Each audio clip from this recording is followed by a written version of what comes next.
Sean Salisbury, who we were just talking with last week ahead of the game in Houston. Nice enough to join us today to react to the breaking news that Jimmy Garoppolo returns. And I sounded nuts last week, Sean, when I was saying that, keeping the 53 best players out of training camp should always be your goal. And if Garoppolo is one of your 53 best, you keep him.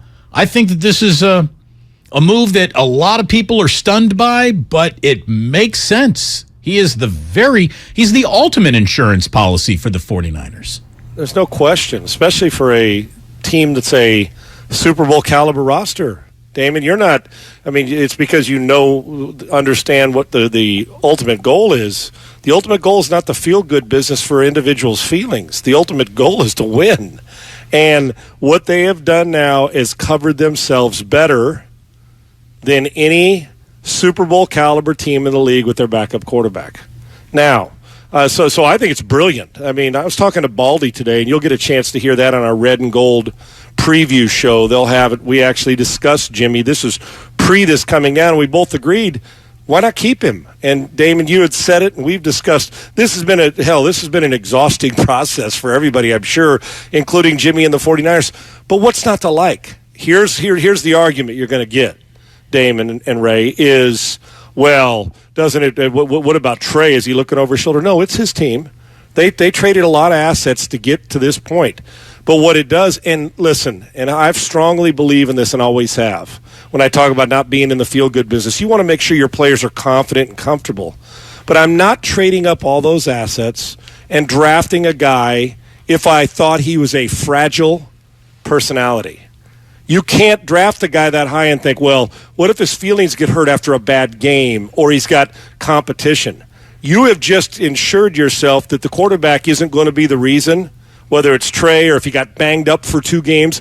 And against the Rams in this division, that 2 games is going to be the difference in whether you win the division or you're the wild card, if it were to happen for 2 games. So you protect yourself against injury. You protect yourself if it's, you need a relief pitcher and then give him his job back. And you also are telling your football team and your city and your franchise and the people that support it that we are all in on giving us the best opportunity. You restructure. Now you get more value from him when he's 100% healthy next year, if he gets a few games, even if he doesn't. To me, there is nothing negative about this. And all it does, and maybe it'll raise Trey Lance's game, too, to have him say, you know what? Good, Jimmy's here. He can help me in the room and better the quarterback room. And we know Jimmy's not going to be disruptive. I think it's a brilliant move.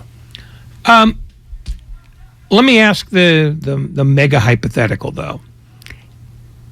It's Lance's team. Everybody seems to agree there. And we all know that if he gets hurt and can't play, then the decision makes itself.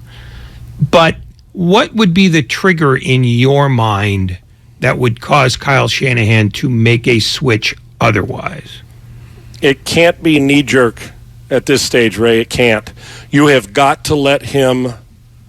Now, when I say this, I'll get to the length of this thing, but you have got to let him, let's say game 1, game 2, they go out play great in game 1 or win, and he's 15 to 25 and throws 2 touchdowns and no picks. And they come out in game 2, I'm not even looking at the schedule, whoever they're playing, and he kicks it around a little bit and they get beat, and he throws 3 picks.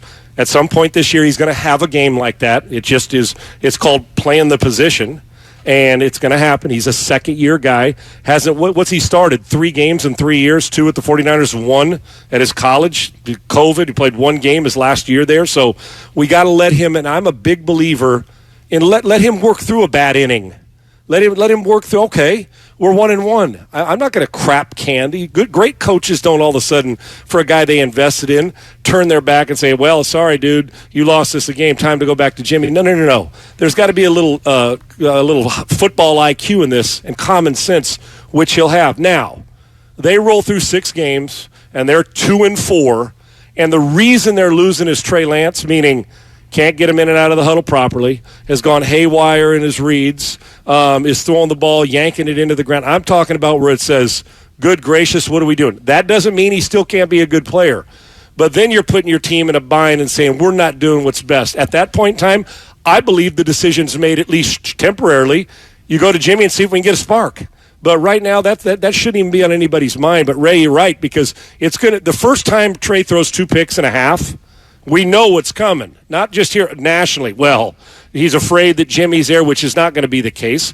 Competitive quarterbacks like competitive buildings; they just do, and winners like that because it brings out the best in them. So, you know what? You may see it, Ray. I don't know. I think the 49ers roster's so damn good that he doesn't have to be a hero. Just make the plays that are there, and the natural ability will take over. So having him in the building is a smart team move. This isn't golf. This isn't tennis. This is a team thing, and what you've done is assured just if he's struggling or gets banged up, you got a relief pitcher. Hell, you may go to a relief pitcher and the next week come back to Trey Lance. So Trey, and I'm sure they've sat down and said, dude, this is your team. We're going to let you play through slumps like a hitter goes through. Good hitters say, listen, we drafted you. We took you in the first round, dude. Now you've been through 3 years in minor leagues, and now you dominated AAA. You're going to play through a 1-for-18 slump. I think they'll let him play through it. And the truth is, with that defense and that front 7 on this roster, all he's got to do is survive it. He may have a bad game, and they'll still win, and that's okay. So it'll toughen everybody up. I still think it's a brilliant move. The people that are worried about Trey Lance's feelings, number one, don't give him enough credit, and number two, are not thinking about the big picture. And they think that in football, the star, the guy we think is going to be a star, that his feelings are bigger than that. No, I'm not in the feel-good business, and I wouldn't think Kyle Shanahan is either. I think this just gave them the best 1-2 punch in the National Football League. Well, I'm talking about having the backup is what I'm talking about, having that guy available. Right. The second punch being key. Right. That's exactly right. Right. Do you have any sort of historical comps for this? Because the only one I can really think of is the 70 Colts that ended up getting Morrill to the Super Bowl with Earl Morrill, with Johnny Unitas still around. I don't know if there's another one, and I'm not even sure if that's a terribly accurate comp as it is. Can you think of one? Where the guy, Ray, are we talking about where we've had 2 really good ones, and the guy came off the bench and led him, and then the backup came in and did? What about Hostetler and Sims in New York? Well, I guess the reason why I didn't put that on the list was because I think everybody sort of recognized that it would be Sims' job again. Oh, okay. You're talking about where it's the tweener, where we're like with Young and did Young and Montana count? Does that, yeah. Or do we know? Okay, and then so you're talking about the gig where you're not sure whose gig it is, and not where it's clear cut that it's this guy's job. He comes in, takes care of his business, and then you got to go back to the Hall of Famer.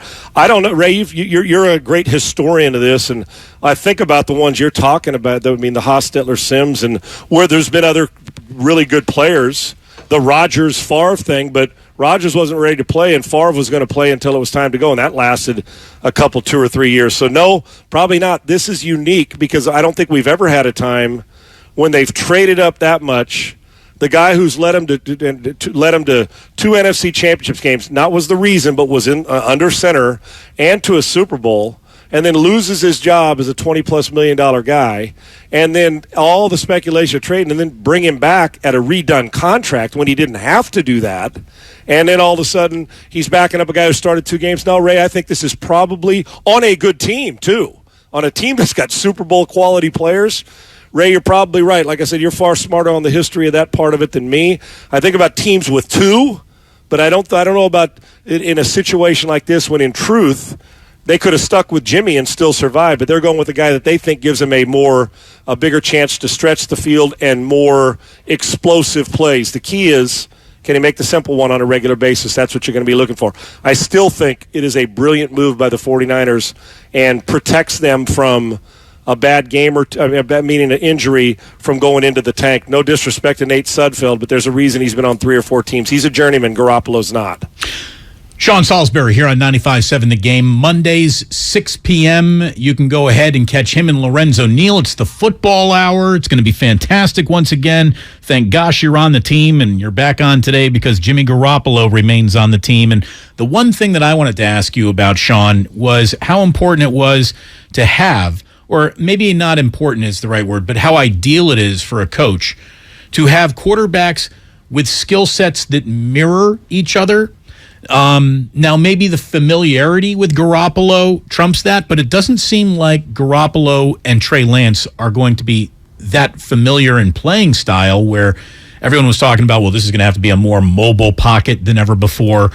Or does the familiarity with Jimmy Garoppolo make it easier to go back to what you know, even though the styles feel different?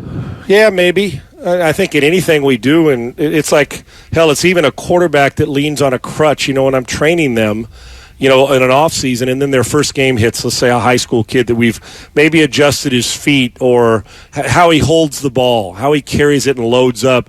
And then the second little adversity strikes or the real stuff starts flying in the regular season. What do we inevitably usually go to, unless we've completely trained it out of us, Damon, is we kind of go back to that little crutch, right? We all do. And then until we finally are able to be coached out of us. But yeah, I mean, if you're Kyle Shanahan and the group and the team, no disrespect, like I said, to a backup or Nate Sudfeld, but if you're a coach, you say, well, it doesn't matter where we are in the season, verbiage-wise, we haven't had to train a new backup. We know the guy can win. Look at his winning percentage. Players on the team trust him. He'll be good in the building, and was willing to restructure to stay, which a lot of athletes these days wouldn't have done. They said, no, you're going to cut me. We're going to then I can go sign where I want, or if you can't trade me. But to work it all, it tells me a lot about what they're building there in San Francisco. So, and along even on the playing field, Damon, is for me is while they're different styles a little bit. One's a more explosive talent, the other one's a pocket guy who can get on the edge at times. I think even the bigger issue is what it does to the offensive line. That I think they're going to have some struggles at times. There's some new bodies there. It's changing the launch point.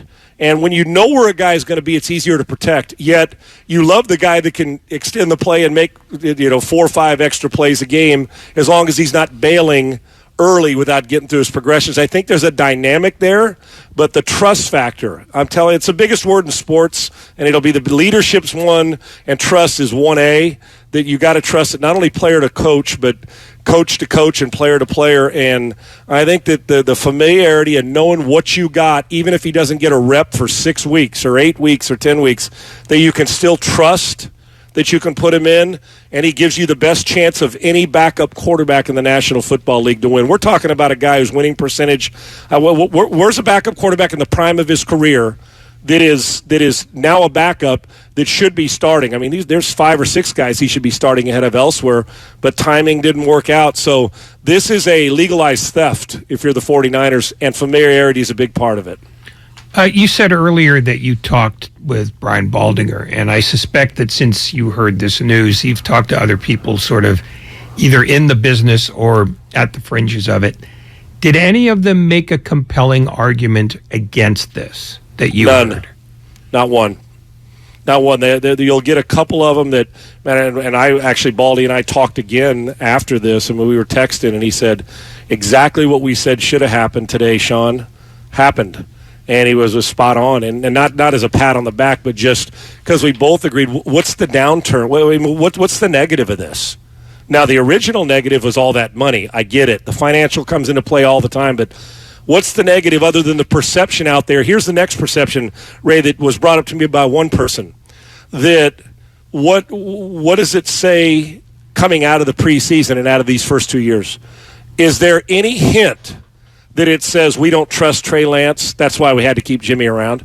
That was posed to me today, and it's an interesting part of it, but I would imagine, like I said, they've sat down. This has been such a long process. I would imagine they've sat down and said, listen, buddy, this has zero to do. Yet I can understand why a hint, and Trey would say, well, I thought you were going to clear the dockets for me. But it shouldn't bother him that much because it is his team now. It is offensively. So, and then you just go play well and you don't have to worry about it. You got a good enough team to play well. So I had one made that point, and I'm sure others will, whether they're close to it or experts or just people on social media or in the media or fans. But to me, that was the one that, does it say, was the reason they kept him was because no value right now because coming out of the injury.